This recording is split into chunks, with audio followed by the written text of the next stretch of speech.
ಸಾವಿರಾರು ಜನರ ಸಾವು ನೋವಿಗೆ ಕಾರಣವಾದ ಭೋಪಾಲ್ ಅನಿಲ ದುರಂತ ಈ ಕೆಳಕಂಡ ಯಾವ ವರ್ಷದಲ್ಲಿ ನಡೆಯಿತು?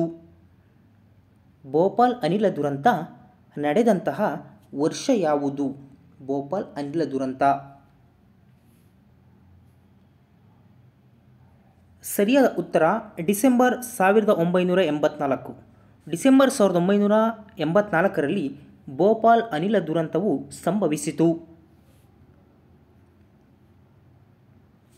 ಕೃಷಿ ಭೂಮಿಯಿಂದ ಅಧಿಕ ಪ್ರಮಾಣದ ಸಾರಜನಕವು ಕೆರೆ ಮತ್ತು ನೀರಿನ ತಾಣಗಳಲ್ಲಿ ಬಿಡುಗಡೆಯಾಗುವುದರಿಂದ ಅಲ್ಲಿ ಹಲ್ಗೆ ಮತ್ತು ಜಲಸಸ್ಯಗಳು ಬೆಳೆಯತೊಡಗುತ್ತವೆ. ಜೀವಶಾಸ್ತ್ರದಲ್ಲಿ ಈ ವಿದ್ಯಮಾನವನ್ನು ಹೀಗೆಂದು ಕರೆಯುತ್ತೇವೆ. ಪ್ರಶ್ನೆ ಇನ್ನೊಂದು ಅರ್ಥ ಮಾಡ್ಕೊಳ್ಳಿ. ಕೃಷಿ ಭೂಮಿಯಿಂದ ನೈಟ್ರೋಜನ್ ಪ್ರಮಾಣವು ಜಾಸ್ತಿ ಆಗಿಬಿಟ್ಟು ಅಧಿಕ ಪ್ರಮಾಣದಲ್ಲಿ ಸಾರಜನಕ ಜಾಸ್ತಿ ಆಗಿಬಿಟ್ಟು ಕೆರೆ ಮತ್ತು ನೀರಿನ ತಾಣಗಳಲ್ಲಿ ಬಿಡುಗಡೆ ಆಗುತ್ತೆ. ಅಲ್ಲಿ ಅವಾಗ ಏನಾಗುತ್ತೆ ಅಂದರೆ ಆ ಪ್ರದೇಶದಲ್ಲಿ ಅಲ್ಲಿಗೆಗಳು ಮತ್ತು ಜಲಸಸ್ಯಗಳು ಬೆಳೆಯತೊಡಗುತ್ತವೆ. ಇದಕ್ಕೆ ನಾವು ಬಯಾಲಜಿಯಲ್ಲಿ ಏನಂತ ಕರಿತೇವೆ? ಆಪ್ಷನ್ಸ್ 1 ಡಿನೈಟ್ರಿಫಿಕೇಷನ್, 2 ಯೂಟ್ರೋಫಿಕೇಷನ್, ಸಾರಜನಕದ ನಿರ್ಜಲೀಕರಣ, ಸಾರಜನಕದ ಸೆಕ್ವೆಸ್ಟ್ರೇಷನ್. ಸರಿಯಾದ ಉತ್ತರ ಯೂಟ್ರೋಫಿಕೇಷನ್. ಕೃಷಿ ಭೂಮಿಯಿಂದ ಆ ನೈಟ್ರೋಜನ್ ಪ್ರಮಾಣ ಜಾಸ್ತಿಯಾಗಿ ಅಲ್ಲಿ ಅಲ್ಗೆ ಮತ್ತು ಜಲಸಸ್ಯಗಳು ಬೆಳೀತವಲ್ಲ, ಅದಕ್ಕೆ ನಾವು ಯೂಟ್ರೋಫಿಕೇಷನ್ ಅಂತ ಕರಿತೇವೆ. ಆಮ್ಲ ಮಳೆಗೆ ಪ್ರಮುಖವಾದಂತಹ ಕಾರಣ ಯಾವುದು? ಆಪ್ಷನ್ಸ್ಗಳು ನೀವು ಓದ್ತಾ ಹೋಗ್ರಿ, ಟೈಮು ವೇಸ್ಟ್ ಮಾಡೋದು ಬೇಡ. ಆಮ್ಲ ಮಳೆಗೆ ಪ್ರಮುಖವಾದ ಕಾರಣ ಪಾಸ್ ಮಾಡಿ ವಿಡಿಯೋನ ಓದಿರಿ. ಇದಕ್ಕೆ ಸರಿಯಾದ ಉತ್ತರ ದಹನ ಕ್ರಿಯೆಯಲ್ಲಿ ಬಿಡುಗಡೆಯಾದ ಅನಿಲಗಳು ನೀರಿನೊಂದಿಗೆ ಸೇರುವುದು. ದಹನ ಕ್ರಿಯೆ ಮಾಡುವಂತಹ ಸಂದರ್ಭದಲ್ಲಿ ಬಿಡುಗಡೆಯಾದಂತಹ ಅನಿಲಗಳು ನೀರಿನೊಂದಿಗೆ ಸೇರುವುದು ಆಮ್ಲ ಮಳೆಗೆ ಒಂದು ಪ್ರಮುಖವಾದ ಕಾರಣವಾಗುತ್ತದೆ. ಇನ್ನೊಂದು ಮೋಸ್ಟ್ ಇಂಪಾರ್ಟೆಂಟ್ ಪ್ರಶ್ನೆ, ಬೆಂಕಿ ಮತ್ತು ಹೊಗೆ.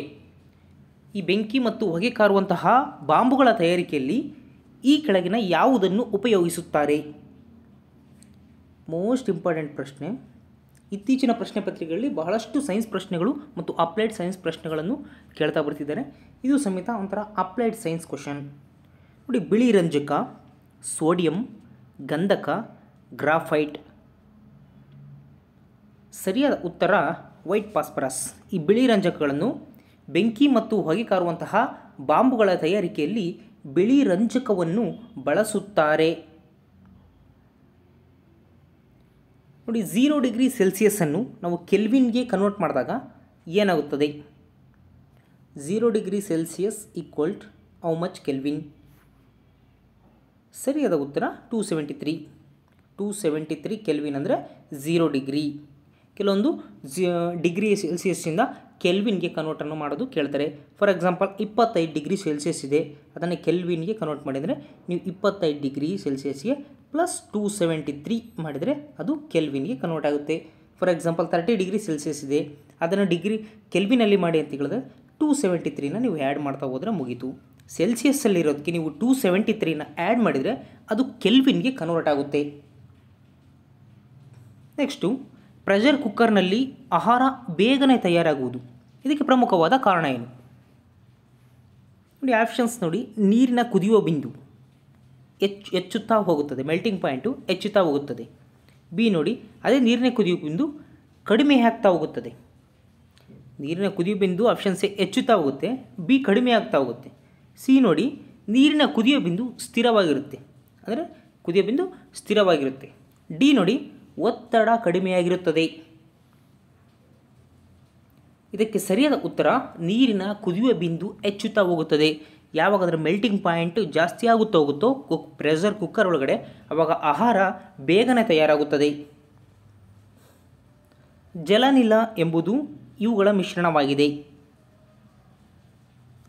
ಸರಿಯಾದ ಉತ್ತರ ಕಾರ್ಬನ್ ಮಾನಾಕ್ಸೈಡ್ ಮತ್ತು ಹೈಡ್ರೋಜನ್ ಅನಿಲ.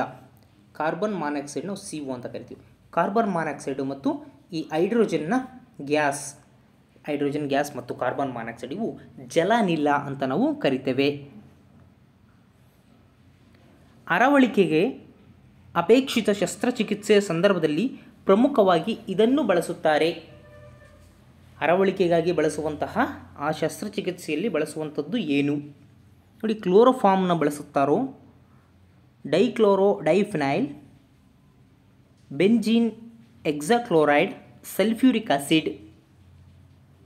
ಸರಿಯಾದ ಉತ್ತರ ಕ್ಲೋರೋಫಾರ್ಮ್. ಕ್ಲೋರೋಫಾರ್ಮ್ನ ನಾವು ಈ ಅರವಳಿಕೆಯ ಶಸ್ತ್ರಚಿಕಿತ್ಸೆಯ ಸಂದರ್ಭದಲ್ಲಿ ಪ್ರಮುಖವಾಗಿ ಬಳಸುತ್ತಾರೆ. ಏನು?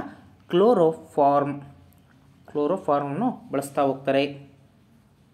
ನೆಕ್ಸ್ಟು, ಈ ಕೆಳಗೆ ಕೊಟ್ಟಿರುವ ನಾಣ್ಯಗಳಲ್ಲಿ ಯಾವ ನಾಣ್ಯವು ಹೆಚ್ಚಿನ ಜಡತ್ವವನ್ನು ಹೊಂದಿದೆ? ಜಡತ್ವ, ನ್ಯೂಟನ್ಸ್ ಫಸ್ಟ್ ಲಾ ನಿಮಗೆ ಗೊತ್ತಿರಬೇಕು. ಜಡತ್ವ, ಲಾ ಆಫ್ ಇನರ್ಷಿಯಾ ಬಗ್ಗೆನೇ ಅದು ಹೇಳ್ತಾ ಹೋಗುತ್ತೆ. ನೋಡಿ, 50 ಪೈಸೆ ನಾಣ್ಯ, 1 ರೂಪಾಯಿ, 2 ರೂಪಾಯಿ, 5 ರೂಪಾಯಿ ನಾಣ್ಯ. ಯಾವ ನಾಣ್ಯ ಹೆಚ್ಚಿನ ಜಡತ್ವವನ್ನು ಹೊಂದಿದೆ? ಸರಿಯಾದ ಉತ್ತರ 5 ರೂಪಾಯಿ ನಾಣ್ಯ. ಲಾ ಆಫ್ ಇನರ್ಷಿಯಾ ಬಗ್ಗೆ ನೀವು ನೋಡ್ತಾ ಹೋಗ್ಬೋದು. 5 ರೂಪಾಯಿ ನಾಣ್ಯ ಈ ಎಲ್ಲ ನಾಣ್ಯಗಳಿಗಿಂತ ಸ್ವಲ್ಪ ದಪ್ಪ ಬರುತ್ತೆ. ಸೊ ಬಹಳಷ್ಟು ಜಡತ್ವವನ್ನು ಹೊಂದಿರೋದು 5 ರೂಪಾಯಿ ನಾಣ್ಯ. ನೆಕ್ಸ್ಟು, ಪ್ಲಾಸ್ಮೋಡಿಯಂ ವೈವಾಕ್ಸ್ ಎಂಬ ಸೂಕ್ಷ್ಮಾಣು ಜೀವಿಯಿಂದ ಬರುವಂತಹ ರೋಗ ಯಾವುದು? ಪ್ಲಾಸ್ಮೋಡಿಯಂ ವೈವಾಕ್ಸ್ನಿಂದ ಬರುವಂತಹ ರೋಗ ಯಾವುದು? ಇನ್ಫ್ಲೂಯೆನ್ಸಾ, ಮಲೇರಿಯಾ, ಕಾಲರಾ, ಅಲ್ಫರ್ಜಿಲೋನಿಸ್. ಸರಿಯಾದ ಉತ್ತರ ಮಲೇರಿಯಾ. ಪ್ಲಾಸ್ಮೋಡಿಯಂ ವೈವಾಕ್ಸ್ ಎಂಬ ಸೂಕ್ಷ್ಮಾಣು ಜೀವಿಯಿಂದ ಬರುವ ರೋಗ ಮಲೇರಿಯಾ. ನೆಕ್ಸ್ಟು, ಆಧುನಿಕ ರೇಡಿಯೋದ ಆವಿಷ್ಕಾರಕ ಎಂದು ಈ ಕೆಳಗಿನ ಯಾರನ್ನು ಗುರುತಿಸಲಾಗುತ್ತದೆ? ಆಧುನಿಕ ರೇಡಿಯೋದ ಆವಿಷ್ಕಾರಕ JC Bose, Guglielmo Marconi, James Clerk Maxwell, HR. Harris. ನಮಗೆಲ್ಲ ಗೊತ್ತು. ಇದಕ್ಕೆ ಸರಿಯಾದ ಉತ್ತರ ಗುಲಿಯೆಲ್ಮೊ ಮಾರ್ಕೋನಿ. ಈತನನ್ನು ನಾವು ಆಧುನಿಕ ರೇಡಿಯೋದ ಆವಿಷ್ಕಾರಕ ಎಂದು ಕರೆಯುತ್ತೇವೆ. ಮಯನ್ಮಾರ್ ಮತ್ತು ಬಾಂಗ್ಲಾದೊಂದಿಗೆ ಅಂತಾರಾಷ್ಟ್ರೀಯ ಗಡಿಯನ್ನು ಹೊಂದಿರುವ ರಾಜ್ಯ ಯಾವುದು? ನೋಡಿ, ತ್ರಿಪುರ, ಮಿಜೋರಾಂ, ಮಣಿಪುರ, ಒರಿಸ್ಸಾ. ಸರಿಯಾದ ಉತ್ತರ ಮಿಜೋರಾಂ. ಈ ಮಿಜೋರಾಂ ಎನ್ನುವಂಥದ್ದು ಮಣಿಪುರದ ಜೊತೆಗೂ ತನ್ನ ಇಂಟರ್ನ್ಯಾಷನಲ್ ಬಾರ್ಡರನ್ನು ಹಂಚಿಕೊಂಡಿದೆ ಮತ್ತು ಬಾಂಗ್ಲಾದೇಶದ ಜೊತೆಗೂ ಸಮೇತ ಇದು ಅಂತಾರಾಷ್ಟ್ರೀಯ ಗಡಿರೇಖೆಯನ್ನು ಹೊಂದಿರುವಂತಹ ಭಾರತದ ರಾಜ್ಯ. ಮೋಸ್ಟ್ ಇಂಪಾರ್ಟೆಂಟು ಮತ್ತು ಬಹಳ ರಿಪೀಟೆಡ್ ಪ್ರಶ್ನೆ. IAS ಒಳಗೂ ಕೇಳಿದರೆ, PC ಒಳಗೂ ಕೇಳಿದ್ದಾರೆ. ಮಯನ್ಮಾರ್ ಮತ್ತು ಬಾಂಗ್ಲಾದೇಶದೊಂದಿಗೆ ಅಂತಾರಾಷ್ಟ್ರೀಯ ಗಡಿಯನ್ನು ಹೊಂದಿಕೊಂಡಿರುವಂತಹ ರಾಜ್ಯ ಯಾವುದೆಂದು? ಮಿಜೋರಾಂ. ಮೆಕ್ಕೆಜೋಳವನ್ನು ಅತಿ ಹೆಚ್ಚು ಉತ್ಪಾದಿಸುವಂತಹ ರಾಜ್ಯ ಯಾವುದು? ನೋಡಿ, ಪಂಜಾಬ್, ಉತ್ತರ ಪ್ರದೇಶ್, ಕೇರಳ, ರಾಜಸ್ಥಾನ. ಇದಕ್ಕೆ ಸರಿಯಾದ ಉತ್ತರ ಉತ್ತರ ಪ್ರದೇಶ. ಉತ್ತರ ಪ್ರದೇಶದಲ್ಲಿ ಅತಿ ಹೆಚ್ಚು ಮೇಜ್ ಅನ್ನು ಉತ್ಪಾದನೆ ಮಾಡುತ್ತಾರೆ, ಮೆಕ್ಕೆಜೋಳ. ಕೊಂಕಣ ರೈಲ್ವೆಯು ಈ ಕೆಳಗಂಡ 2 ಸ್ಥಳಗಳಿಗೆ ಸಂಪರ್ಕ ಕಲ್ಪಿಸುತ್ತದೆ. ಕೊಂಕಣ ರೈಲ್ವೆ ಯಾವ 2 ಸ್ಥಳಗಳಿಗೆ ಸಂಪರ್ಕವನ್ನು ಕಲ್ಪಿಸ್ತಾ ಹೋಗುತ್ತೆ? ನೋಡಿ, ಮಂಗಳೂರು ಪಣಜಿ, ಪಣಜಿ ಮುಂಬೈ, ಮುಂಬೈ ಮಂಗಳೂರು, ಪುಣೆ ಮಂಗಳೂರು. ಇದಕ್ಕೆ ಸರಿಯಾದ ಉತ್ತರ ಗೆಳೆಯರೆ, ಇದಕ್ಕೆ ಸರಿಯಾದ ಉತ್ತರ ಮುಂಬೈ ಮತ್ತು ಮಂಗಳೂರು. ಕೊಂಕಣ ರೈಲ್ವೆಯು ಮುಂಬೈ ಮತ್ತು ಮಂಗಳೂರು ಈ 2 ಸ್ಥಳಗಳಿಗೆ ಸಂಪರ್ಕವನ್ನು ಕಲ್ಪಿಸುತ್ತದೆ. ಇನ್ನೊಂದು ಮೋಸ್ಟ್ ಇಂಪಾರ್ಟೆಂಟ್ ಪ್ರಶ್ನೆ, ಗುಡುಗು ಬಿರುಗಾಳಿ ರೂಪುಗೊಳ್ಳುವಲ್ಲಿ ಬಹುಮುಖ್ಯವಾದ ಅಂಶ ಯಾವುದು? ಗುಡುಗು ಮತ್ತು ಬಿರುಗಾಳಿಗಳು. ಸರಿಯಾದ ಉತ್ತರ ನೋಡ್ತಾ ಹೋಗಿ. ಇಲ್ಲಿ ಆಪ್ಷನ್ಸ್ ನೋಡಿ, ವಾತಾವರಣದಲ್ಲಿರ್ತಕ್ಕಂಥ ಸ್ಥಿರತೆ, ಉಷ್ಣಾಂಶದ ಪ್ರತಿಲೋಮನ, ಕೆಳಗಿನ ಸ್ತರಗಳಲ್ಲಿ ಸಮೃದ್ಧವಾದ ತೇವಾಂಶ, ವಾತಾವರಣದ ಅಸ್ಥಿರತೆ. ಇದಕ್ಕೆ ಸರಿಯಾದ ಉತ್ತರ ಕೆಳಗಿನ ಸ್ತರಗಳಲ್ಲಿ ಸಮೃದ್ಧವಾದ ತೇವಾಂಶ. ಈ ಕೆಳಗಿನ ಸ್ತರಗಳಲ್ಲಿ ಸಮೃದ್ಧವಾದ ತೇವಾಂಶ ಇರೋದ್ರಿಂದ ಗುಡುಗು ಬಿರುಗಾಳಿ ರೂಪುಗೊಳ್ಳುವಲ್ಲಿ ಬಹಳ ಮುಖ್ಯವಾದ ಅಂಶವಾಗುತ್ತದೆ. ಮೋಸ್ಟ್ ಇಂಪಾರ್ಟೆಂಟ್ ಪಾಯಿಂಟ್ ಯಾವುದು ಅಂದರೆ ಕೆಳ ಸ್ತರಗಳಲ್ಲಿ ಸಮೃದ್ಧವಾದ ತೇವಾಂಶ. ಈಗ ನಾವೇ ಟ್ರೋಪೋಸ್ಪಿಯರ್, ಸ್ಟ್ರಾಟೋಸ್ಪಿಯರ್ ಅಂತ ಕಾಣ್ತಾ ಹೋಗ್ತಿಲ್ಲ, ಈ ಸ್ಪಿಯರ್ಗಳಲ್ಲಿ ತೇವಾಂಶವನ್ನು ಕಂಡಾಗ ಆ ಗುಡುಗು ಬಿರುಗಾಳಿಗಳಲ್ಲಿ ಒಂದು ಪ್ರಮುಖವಾದ ಅಂಶವಾಗುತ್ತದೆ. ನೆಕ್ಸ್ಟು, ಗಾಳಿಯ ವೆಲಾಸಿಟಿಯನ್ನು ಯಾವುದರಿಂದ ಅಳೆಯುತ್ತಾರೆ? ನೋಡಿ, ಥರ್ಮೋಮೀಟರ್, ಅನಿಮೋಮೀಟರ್, ಬಾರೋಮೀಟರ್, ಹೈಗ್ರೋಮೀಟರ್. ಸರಿಯಾದ ಉತ್ತರ ಅನಿಮೋಮೀಟರ್. ಗಾಳಿಯ ವೆಲಾಸಿಟಿ, ಗಾಳಿಯ ವೆಲಾಸಿಟಿಯನ್ನು ಅಳೆಯುವುದು ಅನಿಮೋಮೀಟರ್. ಭಾರತದ ಒಟ್ಟು ಭೌಗೋಳಿಕ ವಿಸ್ತೀರ್ಣದಲ್ಲಿ ಕರ್ನಾಟಕದ ಪಾಲು ಎಷ್ಟು? ಟೋಟಲ್ ಭಾರತದ ಭೌಗೋಳಿಕ ವಿಸ್ತೀರ್ಣದಲ್ಲಿ ಕರ್ನಾಟಕದ ಪಾಲು ಎಷ್ಟು? ಸರಿಯಾದ ಉತ್ತರ 5.85. ಟೋಟಲ್ 5.85%. 100%ಗೆ 5.85 ಅಷ್ಟು ನಮ್ಮ ಕರ್ನಾಟಕವು ಭಾರತದಲ್ಲಿ ಭೌಗೋಳಿಕ ಪ್ರದೇಶವನ್ನು ಹೊಂದಿದೆ. ಅದರಲ್ಲಿ ಅತಿ ದೊಡ್ಡದಾದ ಜಿಲ್ಲೆ ಯಾವುದು ಕರ್ನಾಟಕದಲ್ಲಿ ಅಂದರೆ ಅದು ಬೆಳಗಾವಿ ಜಿಲ್ಲೆ. ಅತಿ ಚಿಕ್ಕದು ಅಂದರೆ ಅದು ಬೆಂಗಳೂರು ನಗರ. ವಿಸ್ತೀರ್ಣದಲ್ಲಿ ಅತ್ಯಂತ ದೊಡ್ಡದು ಬೆಳಗಾವಿ ಜಿಲ್ಲೆ, ಅತ್ಯಂತ ಚಿಕ್ಕದು ಅಂದರೆ ಅದು ಬೆಂಗಳೂರು ನಗರ. ನೆಕ್ಸ್ಟು ಇನ್ನೊಂದು ಮೋಸ್ಟ್ ಇಂಪಾರ್ಟೆಂಟ್ ಪ್ರಶ್ನೆ, KS ಮತ್ತು FDA ಕೇಳ್ತಾ ಹೋಗ್ತಾನೆ. ಈ ಥರ ನಾವು ನೋಡ್ತಾ ಹೋಗೋಣ. ಈಗ ಫಸ್ಟ್ನೇದು ಪ್ರತಿಪಾದನೆ ಅಂತ ಕೊಡ್ತಾನೆ. ಆಪ್ಷನ್ಸ್ ಹಿಂಗೆ ಎ ಕೊಟ್ಬಿಟ್ಟು ಒಂದು ಪ್ರತಿಪಾದನೆ, ಅದ್ರ ಕೆಳಗಡೆ ಅದು ಕಾರಣ ಅಂತ ಕೊಡ್ತಾನೆ. ಪ್ರತಿಪಾದನೆ ಮತ್ತು ಕಾರಣ.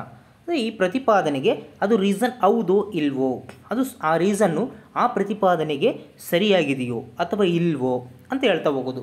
ನೋಡಿ, ಫಸ್ಟು ನಾವು ಪ್ರತಿಪಾದನೆಯನ್ನು ಅರ್ಥ ಮಾಡ್ಕೋಬೇಕು. ನೋಡಿ, ಪ್ರತಿಪಾದನೆ ಹೇಳ್ತಾ ಹೋಗ್ತೀನಿ ನಾನು. ಈ ಆಸ್ಟ್ರೇಲಿಯಾ, ದಕ್ಷಿಣ ಆಫ್ರಿಕಾ, ಭಾರತ ಉಪಖಂಡ ಮತ್ತು ವೆಸ್ಟ್ ಇಂಡೀಸ್ಗಳಲ್ಲಿ ಕ್ರಿಕೆಟು ಬಹಳ ಜನಪ್ರಿಯವಾಗಿದೆ.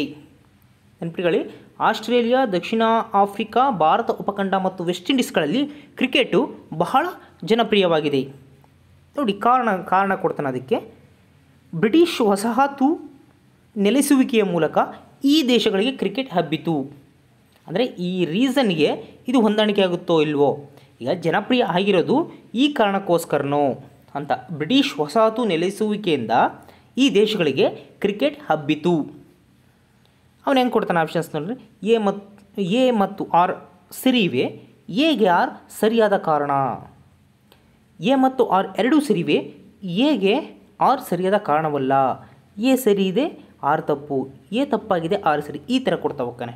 ಇದಕ್ಕೆ ಸರಿಯಾದ ಉತ್ತರ ಆಪ್ಷನ್ ಸಿ. ಎ ಮತ್ತು ಆರ್ ಎರಡೂ ಸರಿ ಇವೆ. ಈ ದೇಶಗಳು ಕ್ರಿಕೆಟ್ ಜನಪ್ರಿಯವಾಗಿದೆ. ಯಾಕಪ್ಪ ಜನಪ್ರಿಯವಾಗಿದೆ ಅಂದರೆ ಅಲ್ಲಿ ಆ ಪ್ಲೇಸ್ಗಳಲ್ಲಿ ಬ್ರಿಟಿಷ್ ವಸಾಹತುಗಳು ನೆಲೆಸಿದ್ದು, ಅದಕ್ಕೋಸ್ಕರ. ಎ ಮತ್ತು ಆರ್ ಸರಿ ಇವೆ ಹಾಗೂ ಎಗೆ ಆರು ಸರಿಯಾದ ಕಾರಣ. ಇದು ಒಂದು ಸ್ಯಾಂಪಲ್ ಪ್ರಶ್ನೆ. ಇದೇ ಥರ ಅವ್ರು ಏನೇ ಪ್ರಶ್ನೆ ಕೇಳಿದ್ರು ನೀವು ಮುಂದೆ ಆನ್ಸರ್ ಮಾಡ್ತಾ ಹೋಗೋ ಒಂದು ಸ್ಯಾಂಪಲ್ ಪ್ರಶ್ನೆ ನಾನು ಕೊಟ್ಟಿದ್ದೀನಿ. ನೆಕ್ಸ್ಟ್, ರಾಷ್ಟ್ರೀಯ ಗ್ರಾಮೀಣ ಉದ್ಯೋಗ ಖಾತ್ರಿ ಯೋಜನೆ, ರಾಷ್ಟ್ರೀಯ ಗ್ರಾಮೀಣ ಉದ್ಯೋಗ ಖಾತ್ರಿ ಆ್ಯಕ್ಟ್ ಅಥವಾ ಅಧಿನಿಯಮ, ಈ ನರೇಗಾ ಅಧಿನಿಯಮವನ್ನು ಮೊಟ್ಟ ಮೊದಲಿಗೆ ಜಾರಿಗೆ ತಂದಂತಹ ಸಮ್ಮಿಶ್ರ ಸರ್ಕಾರ ಯಾವುದು? ನರೇಗಾವನ್ನು ಜಾರಿಗೆ ತಂದಂತಹ ಮೊದಲ ಸಮ್ಮಿಶ್ರ ಸರ್ಕಾರ ಯಾವುದು? ಸರಿಯಾದ ಉತ್ತರ ಯುನೈಟೆಡ್ ಪ್ರೋಗ್ರೆಸಿವ್ ಮೈತ್ರಿಕೂಟ, UPA. ಫಸ್ಟು 2004ರಿಂದ 2009ರಲ್ಲಿ ಆಳ್ವಿಕೆಯನ್ನು ಮಾಡ್ತು. ಈ UPA ಸರ್ಕಾರವು ತಂದಂತಹ ಈ ಯೋಜನೆ ನರೇಗಾ ಯೋಜನೆ. ಮಣಿಪುರದ ಅಧಿಕೃತ ಭಾಷೆ ಯಾವುದು? ನೋಡಿ, ಮಣಿಪುರದ ಅಧಿಕೃತ ಭಾಷೆ ನೀವು ಆಪ್ಷನ್ಸ್ ನೋಡಿ. ಇಲ್ಲಿ ಮಣಿಪುರಿ, ಇಂಗ್ಲೀಷ್, ಮೈಥಿಲಾನ್ ಮತ್ತು ಹಿಂದಿ ಅಂತ ಇದೆ. ಇಲ್ಲಿ ಮಣಿಪುರದಲ್ಲಿ ಅಧಿಕೃತ ಭಾಷೆ ಅದು ಮಣಿಪುರಿ ಮೈಥಿಲೀನ್ ಅಂತ. ಇದು ಆಪ್ಷನ್ಸು ಎ ಮತ್ತು ಸಿ, ಈ ಮೂರು ಸಮೇತ ಇದಕ್ಕೆ ಸರಿಯಾದ ಉತ್ತರ. ನಿಮಗೇನಾದರೂ ಬೇಕಾದ್ರೆ ಡೌಟ್ ಇದ್ದರೆ what is the regional language of Manipuri ಅಂತ ಹೊಡೆದ್ರೆ ಅದರೊಳಗೆ ಕರೆಕ್ಟಾಗಿ ಇಂಟರ್ನೆಟ್ ಒಳಗಡೆ ತೋರಿಸ್ತಾ ಹೋಗುತ್ತೆ. ಮಣಿಪುರಿ ಮೈಥಿಲಾನ್. ಇವುಗಳಲ್ಲಿ ಯಾವುದು ತಪ್ಪಾಗಿದೆ ಅಂದರೆ ಕೆಳಗೆ ಕೊಟ್ಟಿರ್ತಕ್ಕಂತಹ ನದಿಗಳು ಈ ಕಡೆ ದೇಶಗಳನ್ನು ಕೊಟ್ಟಿದ್ದಾರೆ. ಇದರಲ್ಲಿ ನಾವು ಚೀನಾ ದೇಶದಲ್ಲಿ ಯಾಂಗ್ಸೆ ನದಿ ಹರಿಯುತ್ತೆ, ರಷ್ಯಾ ದೇಶದಲ್ಲಿ ವೋಲ್ಗಾ ನದಿ ಹರಿಯುತ್ತೆ ಗೊತ್ತು ನಮಗೆ, ಟರ್ಕಿ ದೇಶದಲ್ಲಿ ಯುಪ್ರೆಟಿಸ್ ಹರಿಯುತ್ತೆ. ಇದು ರಾಂಗ್ ಆಗಿದೆ. ಸೊ ಇದಕ್ಕೆ ಸರಿಯಾದ ಉತ್ತರ ಅಂದರೆ ಆಪ್ಷನ್ ಸಿ. ಚೀನಾ ದೇಶದಲ್ಲಿ ಹರಿಯುವ ನದಿ ಯಾವುದು? ಯಾಂಗ್ಸೆ. ರಷ್ಯಾ ದೇಶದಲ್ಲಿ ಹರಿಯುವ ನದಿ ಯಾವುದು? ವೋಲ್ಗಾ. ಟರ್ಕಿ ದೇಶದಲ್ಲಿ ಹರಿಯುವ ನದಿ ಯಾವುದು? ಯುಪ್ರೆಟಿಸ್. ನೋಡಿ, ಇವುಗಳಲ್ಲಿ ಯಾವುದು ತಪ್ಪಾಗಿದೆ ಅಂದರೆ ದೇವಾಲಯ ಕೊಟ್ಟು ಪಟ್ಟಣಗಳನ್ನು ಕೊಟ್ಟಿದ್ದಾರೆ. ಮಧುರೆ, ಕಾಶಿ, ಪುರಿ ಮತ್ತು ಪುಣೆ. ನೋಡಿ, ಪುಣೆಯಲ್ಲಿ ವಿಠೋಬಾ ದೇವಸ್ಥಾನ, ಪುರಿ ಜಗನ್ನಾಥ ದೇವಾಲಯ, ಕಾಶಿ ವಿಶ್ವನಾಥ ದೇವಾಲಯ, ಮಧುರೆ ಮೀನಾಕ್ಷಿ ದೇವಾಲಯ. ಇದಕ್ಕೆ ತಪ್ಪಾಗಿರೋದು ಪುಣೆಯಲ್ಲಿ ವಿಠೋಬಾ. ನಮಗೆಲ್ಲ ಪುರಿ ಜಗನ್ನಾಥ, ಕಾಶಿ ವಿಶ್ವನಾಥ, ಮಧುರೆ ಮೀನಾಕ್ಷಿ ಇವೆಲ್ಲ ಫೇಮಸ್ ಟೆಂಪಲ್ಗಳು. ಇಲ್ಲಿ ವಿಠೋಬಾ ಪುಣೆ ಇದು ತಪ್ಪಾಗಿದೆ. ನೋಡಿ, ಒಂದು ಮೋಸ್ಟ್ ಇಂಪಾರ್ಟೆಂಟ್ ಪ್ರಶ್ನೆ. ದಕ್ಷಿಣ ಏಷ್ಯಾದ ದೇಶಗಳಲ್ಲಿ ಜನಪ್ರಿಯವಾಗಿರ್ತಕ್ಕಂತಹ ಚುನಾಯಿತರಾದ ಮಹಿಳೆಯರು ಸರ್ಕಾರದ ನೇತೃತ್ವ ವಹಿಸ್ತಾ ಇದ್ದರು. ಅಂದರೆ ಯಾವ್ಯಾವ ದೇಶಗಳಲ್ಲಿ, ದಕ್ಷಿಣ ಏಷ್ಯಾದ ಈ ಕೆಳಗಂಡ ದೇಶಗಳಲ್ಲಿ ಜನಪ್ರಿಯವಾಗಿ ಚುನಾಯಿತರಾದ ಮಹಿಳೆಯರು ಸರ್ಕಾರದ ನೇತೃತ್ವ ವಹಿಸ್ತಾ ಇದ್ದರು.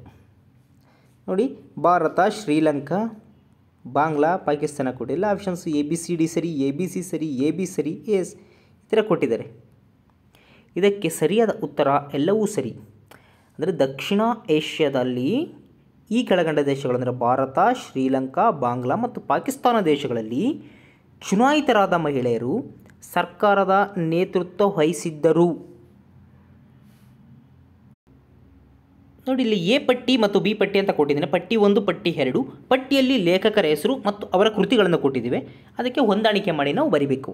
ಸಲ್ಮಾನ್ ರಶ್ದಿ, ವಿಕ್ರಮ್ ಸೇಠ್, ಅರವಿಂದ್ ಅಡಿಗ, ಅರುಂಧತಿ ರಾಯ್. ನೋಡಿ, ಇದನ್ನು ಪಾಸ್ ಮಾಡಿ ವಿಡಿಯೋ ಮಾಡಿ ನೋಡಿ. ಇದಕ್ಕೆ ನಾನು ಸರಿಯಾದ ಉತ್ತರವನ್ನು ಹೇಳ್ತೇನೆ. ಸರಿಯಾದ ಉತ್ತರ ಸಲ್ಮಾನ್ ರಶ್ದಿ ಅವರು ಸ್ಯಾಟನಿಕ್ ವೈರ್ಸ್, ವಿಕ್ರಮ್ ಸೇಠ್ ಅವರು ಎ ಸೂಟೇಬಲ್ ಬಾಯ್, ಅರವಿಂದ ಅಡಿಗರ್ ಅವರ ಕೃತಿ the white tiger, Arundhati Roy ಅವರ ಕೃತಿ the god of small things.